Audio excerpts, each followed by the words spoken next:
we start off in the future war, and we go through the events that have been referred to, where we see the final battle in a way where Skynet realizes it's going to lose and does its final trick to try and reverse things, which is to send its T-800 back. So for the first time, we witness all of this happening, and we get to send Kyle back. John Connor, when he was our hope, was the Messiah, and there's a lot of complexity to being the Messiah. It's a great job. You get to save the world, but it alienates you from everyone. It means you take on the free will of those who are following you, and you sort of control their lives. There's a darkness to being a Messiah. This is a different Sarah. You haven't seen her before. She's not the timid one from T1. She's not the almost psychotic warrior from T2. She's somebody who's been trained from youth to be a warrior, to be a fighter in the big battle. But she's always had her own muscle. She's always had to protect her. So she is a tactician. She's commanding. She doesn't have great people skills, but she has been carrying around the biggest weapon the whole time in Guardian. Emilia and Arnold clicked and had a wonderful rapport. I think you feel it, sort of. So yeah, it's one of the, even more than I think I realized while we were doing it. It's sort of it's probably the key relationship in the movie. In a movie that has many empowered relationships.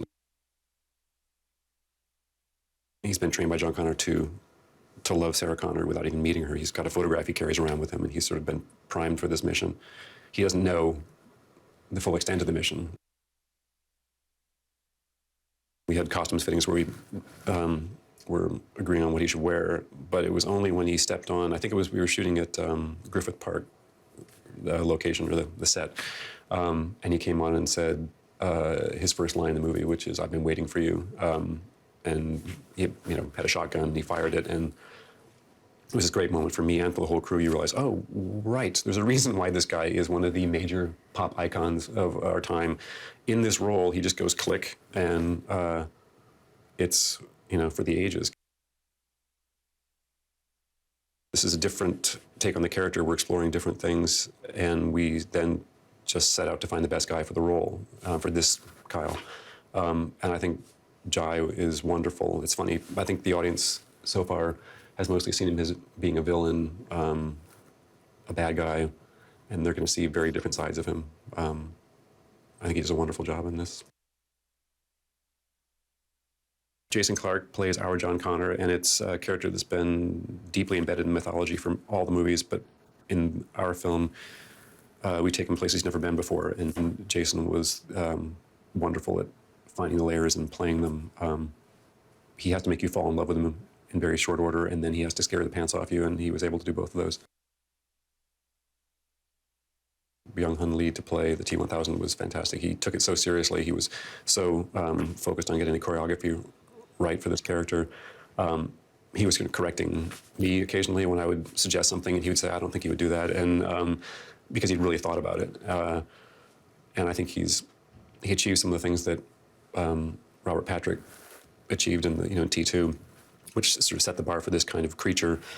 He's physically beautiful, he's graceful, he's elegant, but he's lethal and scary. And so I think there are many ways in which we are sort of alluding to Cameron's Terminators, and it's intimidating, but I think Byung-Hun Lee really nailed it for us, to keep using that word. And so I sort of relaxed about that. He's great in the role.